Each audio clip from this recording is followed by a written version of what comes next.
Olá, pessoal. Eu sou o professor William Gigo e nós estamos na 37ª aula do nosso canal Química com Gigo. Essa semana nós vamos falar sobre um assunto de química geral, o conceito sobre densidade. Apesar que esse conceito aparece também na parte de fisicoquímica, principalmente lá na parte de concentrações de soluções, tá bom? Bom, aqui os avisos de sempre, né? Por favor, não esqueça de colocar aí para nós o famoso joinha, se você gostar da nossa aula. Não se esqueça de se inscrever no canal, apertando o sininho. E também não esqueça de indicar um parente, um amigo, às vezes ele também tem dificuldades em química. O objetivo é justamente ajudá-los, tá bom? Então vamos lá, vamos ver aqui o conceito sobre densidade. Muito bem, tá lá. Bom, para a gente começar, densidade, nós precisamos aqui da definição, né? A densidade é um conceito que se estuda desde o ensino fundamental, né? As pessoas já começam a passar aos alunos essa noção sobre o conceito do que é denso.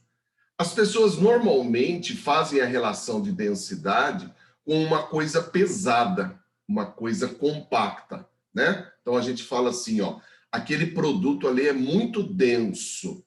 Qual é a sensibilidade que você tem? Uma coisa assim muito fechada, uma coisa assim muitas vezes muito concentrada, né? Aparece muito essa relação, porque como a densidade é uma relação entre massa e volume, normalmente as pessoas fazem o raciocínio na proporção direta. Então, para massas maiores, nós teríamos densidades maiores, lembrando aqui, que obviamente para um mesmo volume, tá bom? Mas nós também podemos fazer a relação com o volume, que é inversamente proporcional. Isto é, para corpos de mesma massa, quem tiver um volume maior, automaticamente tem uma densidade menor.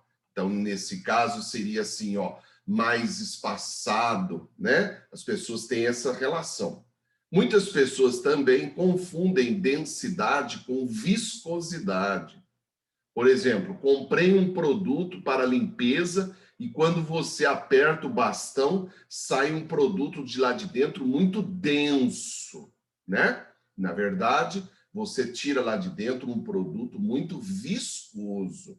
É um produto ali que foi misturado com algumas substâncias para ele dar a viscosidade, tá? Então precisa tomar um pouquinho de cuidado para não fazer essas confusões.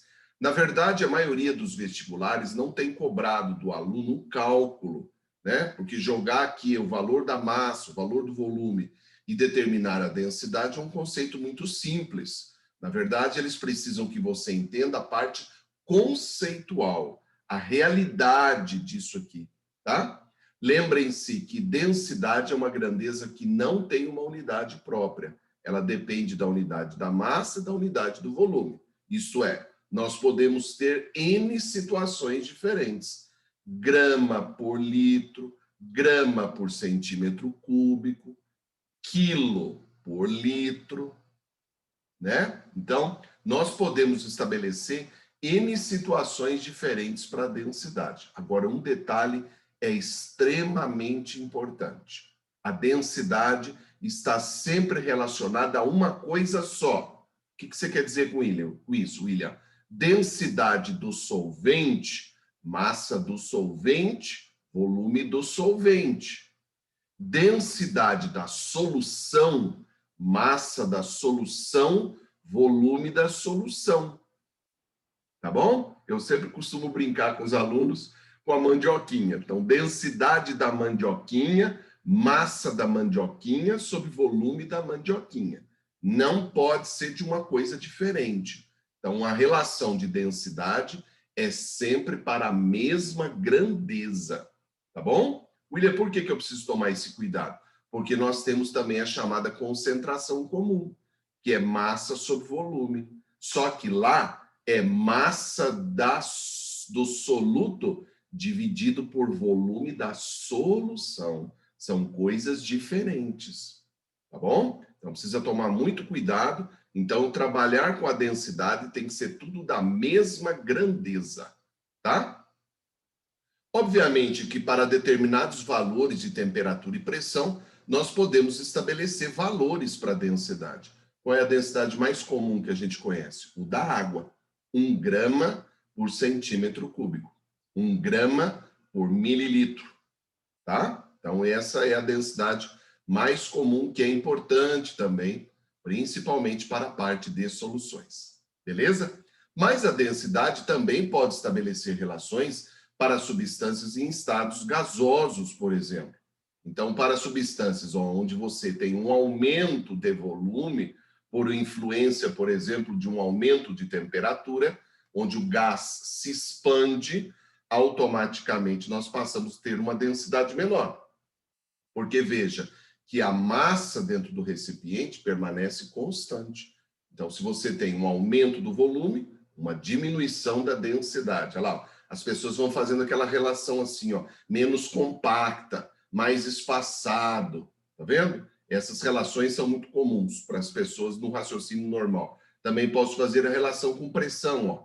Você aumenta a pressão sobre o sistema, ele fica mais compacto, você tem uma diminuição de volume, automaticamente um aumento da densidade. Ele fica mais denso, ele fica mais compacto, né? Esse é o raciocínio normal que as pessoas fazem para a densidade. Tudo bem?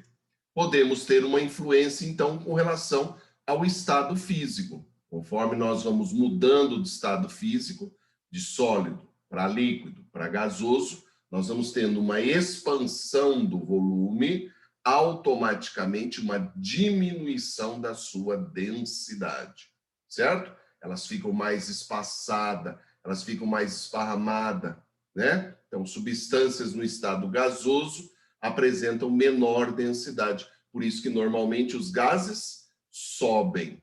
Não é assim? Quando eu coloco ele no balão, ele sobe. Só que aí precisa tomar um pouquinho de cuidado, porque aí, na verdade, há uma relação entre densidades. Porque ele não está subindo no vácuo, ele está subindo no ar atmosférico. Então, eu tenho que estabelecer uma relação entre a densidade do gás, que, por exemplo, está dentro do balão, e a densidade atmosférica. Então, nessas situações, se ele for menos denso que o ar atmosférico, ele sobe. Se ele for mais denso que o ar atmosférico, ele desce. Por exemplo, o gás carbônico.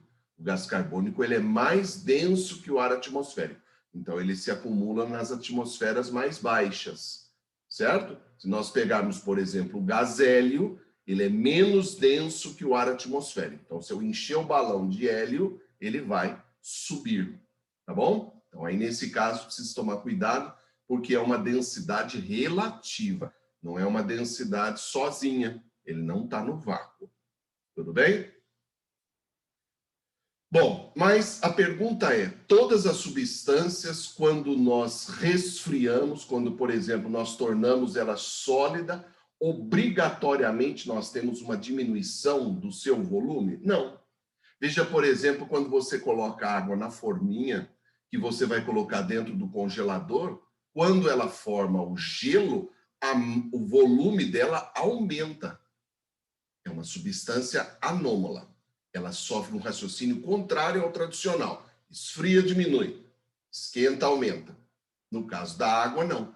No caso da água, ela expande. Então, se ela aumenta o volume, automaticamente ela se torna menos densa.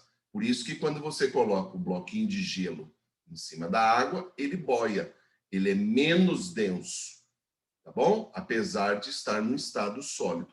Outras substâncias também apresentam essas mesmas características, como o prata, o ferro, o bismuto, tá bom? Eles também têm essa característica de, ao se resfriar, ele tem um aumento do volume e automaticamente uma diminuição da sua densidade.